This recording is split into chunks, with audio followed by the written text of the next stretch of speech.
Basically अगर मैं PMSA को डिफ़ाइन करूँ तो Pakistan maritime security agency is the sole law enforcement agency at सी।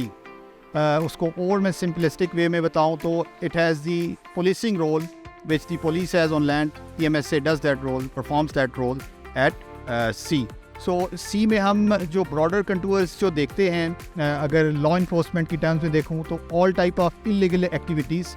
जो फ़िशिंग के फॉर्म में हो रही है या नारकोटिक्स ट्रैफिकिंग की फॉर्म में हो रही है या ह्यूमन ट्रैफिकिंग की फॉर्म में हो रही है, तो हम उसको रोकते हैं और उसकी वजह से अपने सीज़ को मज़ीद सिक्योर करते हैं। इसके साथ साथ ये तो है सोल हमारा रोल। इसके अलावा हम इसको एक होलसम टर्म में अगर देखा जाए तो हम डिफरेंट मिनिस्ट्रीज़ के अंडर डिफरेंट रोल्स परफॉर्म करते हैं, जिसमें रिसर्च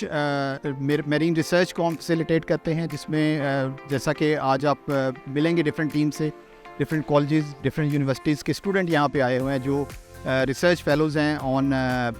बिहाफ ऑफ PMSA, जिनको PMSA फैसिलिटेट कर रहा है research facility in marine lifes, ecosystems, climate change, different fields पे। अच्छा, आप लोग फैसिलिटेट भी करते हैं, जो रिसर्चर्स आते हैं, डाइवर्स आते हैं, कोरोना लाइफ को एक्सप्लोर करते हैं? डेफिनेटली सर, हम जितने रिसर्चर्स आते हैं, एज आई मैंशनड अर्लियर कि one of the Malaysian delegate which is here, actually they are the marine scientist, वो यहाँ पे रिसर्च पर्पस के लिए आए हैं और one of our screen is dedicated to them on our stall also. So they will be flying with us and we will take them to Churna Island and to Askola Island, जहाँ से वो different type के samples collect करेंगे और definitely वो within at national level पे भी universities को वो फैसिलिटेट किया जाएगा और होंगी यूनिवर्सिटीज़ उनकी रिसर्च से, और इंटरनेशनली डेफिनेटली ये हमारा पॉइंट ऑफ व्यू कन्वे होगा कि we are working towards the protection of ecosystem and the overall contribution towards the climate change. Ecosystem पे आप लोग काम कर रहे हैं, उसको थोड़ा सा डिफाइन करेंगे, उसमें क्या क्या चीज़ आती हैं? इकोसिस्टम में सर ब्रॉडली अगर मैं आपको बताऊं तो उसमें under ministry of climate change हम जो है हमें एक रोल असाइन किया है कि protection of marine protected areas, जिसमें से अस्तोला तो एक डिक्लेयर्ड MPA है। उसके अलावा फ्यूचर में जो होगा Churna island also, that will also be MPA। तो उसको उसकी सर्वेलेंस करना, वहाँ पे इलीगल फ़िशिंग रोकना, ऐसी एक्टिविटी जो वहाँ पे मैरीन लाइफ जो इकोसिस्टम एग्जिस्ट करता है in form of coral leaves, वहाँ पे फिशरी जो है उसको प्रोटेक्ट करना।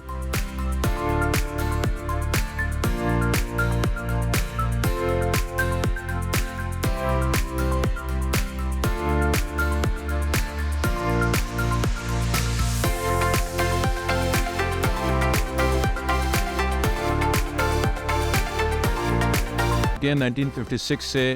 कराची शिपयार्ड इस कौम को, इस मुल्क को सर्व कर रहा है। हम मुख्तलिफ़ साइज़ की शिप्स पाकिस्तान नेवी के लिए और इसके अलावा जो सिविलियन सेक्टर है, कमर्शियल सेक्टर में, इसके अलावा आर्मी के रिवरिन ऑपरेशंस के लिए उनके लिए शिप्स और वेसल्स मुख्तलिफ़ साइज़ की बनाते हैं। हमारे पास कैपेसिटी 26,000 टन के शिप्स बनाने की है और इस वक्त तो हमारी रिपेयर और maintenance facility after ship lift and transfer system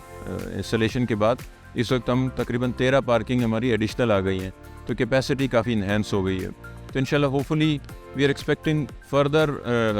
raising of requirements within country also, outside country also. और पाईमेक में हम प्राउडली प्रेजेंट कर रहे हैं first edition of PIMEC 23 because of our unique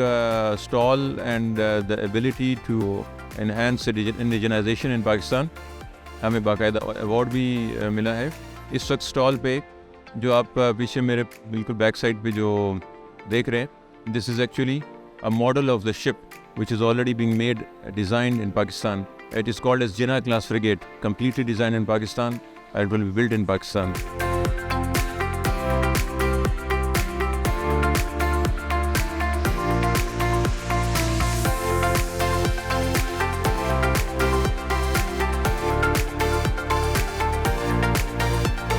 पाईमेक अपने तर्ज की पहली एक्टिविटी है, पहली नुमाइश है। ये पाकिस्तान नेवी का इनिशिएटिव है जिसका मकसद पाकिस्तान में ब्लू इकॉनमी को फ़रोग़ देना है। ब्लू इकॉनमी से मुराद इकॉनमी के वो मुख्तलिफ़ शोबाजात हैं जिनका ताल्लुक़ समंदर से होता है, बहरी सरगर्मियों से होता है, लेकिन उस जिसमें कि सी में transportation, shipping, ships construction, tourism, phishing, इसके अलावा तेल की समंदर में तेल की तलाश और इस तरह की बहुत सारी मुआशी सरगर्मियाँ शामिल हैं। पाईमेक का जो मकसद है वो ये है कि ऐसे तमाम इदारों को जो कि मकामी हो या इंटरनेशनल हो, प्राइवेट हो या गवर्नमेंट हो, उनको जो कि इस सरगर्मियों से मुताल्लिक़ है, जो कि ब्लू इकॉनमी की सरगर्मियों से मुताल्लिक़ है, उन सबको एक प्लेटफॉर्म पे लाया जाए, एक जगह पे जमा किया जाए, उनको एक मौका फराहम किया जाए कि वो आपस में इंटरेक्ट करें और जो भी उनकी सलाहियतें हैं, काबिलियतें हैं, वो उनसे दूसरों को आशना करें।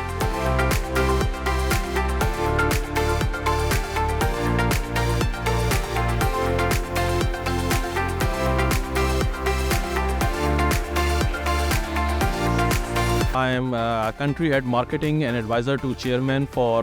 China Overseas Port Holding Company, the operator of Gwadar Port and developer of Gwadar Free Zone. Basically, China Overseas Port Holding Company concession holder है to operate Gwadar Port and develop Gwadar Free Zone. पिछले साल जितने हमारे गुजरे हैं उसमें phase 1 Gwadar fort का और गवादर फ्री जोन का कंप्लीट हो चुका है, जिसमें हमारे पास पोर्ट के ऊपर वेरियस एक्टिविटीज़ स्टार्ट हो चुकी हैं, starting from containerise cargo, bulk cargo, LPG cargo and now the most important is the Afghan transit trade. हमारे पास यहाँ पर पिछले 2 दिन में डिफरेंट एम्बेसडर्स आए हैं सेंट्रल एशियन स्टेट्स के, उज़्बेकिस्तान, ताजिकिस्तान के, और जिन्होंने बड़ा कीन इंटरेस्ट शो किया है अपने ट्रांजिट वॉल्यूम्स को, not for imports but for exports as well. अच्छा शायद थोड़ा टूरिज्म के हवाले से बताइए कि टूरिज्म की क्या डेवलपमेंट है, क्योंकि गवादर का एक तो जो कोस्टल लाइन है वो बहुत रिच है, इसके अलावा बलूचिस्तान जो है वो हमारे टूरिज्म के हवाले से बहुत है, वो इसके हवाले से थोड़ा बताइए। क्या देखिए, सबसे ज़्यादा जो इम्पोर्टेंट है वो ये पाईमेक, जिसने ब्लू इकॉनमी को एक नया फेज़ दिया है, और यहाँ पर टूरिज़म के हवाले से सबसे ज़्यादा मैं थैंकफुल हूँ गवर्नमेंट ऑफ बलूचिस्तान का और बलूचिस्तान बोर्ड ऑफ इन्वेस्टमेंट का, जिसने हमें वेरियस एवेन्यूज़ दिए हैं in terms of fisheries, coastal development, tourism. अभी recently Balochistan coastal development authority ने भी वेरियस प्रोजेक्ट्स अपने इंट्रोड्यूस किए हैं अलॉन्ग द कोस्ट, और सबसे लास्ट ईयर जिस तरह आप लोगों ने कवर भी किया था, मैंने देखा था पाकिस्तान बोट रैली को,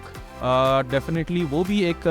प्राइवेट सेक्टर की तरफ से बहुत बड़ा इनिशिएटिव है कि जो हमारे अनटैप्ड एरियाज़ हैं उनको एक्सप्लोर करने के लिए, क्योंकि खाली उनको हमने एक्सप्लोर नहीं करना है, हमने सस्टेनेबिलिटी लानी है, और सस्टेनेबिलिटी लाने के लिए जो सबसे बड़ा स्टेक होल्डर है वो है लोकल, वहाँ का वो लोकल फिशरमैन है या वो लोकल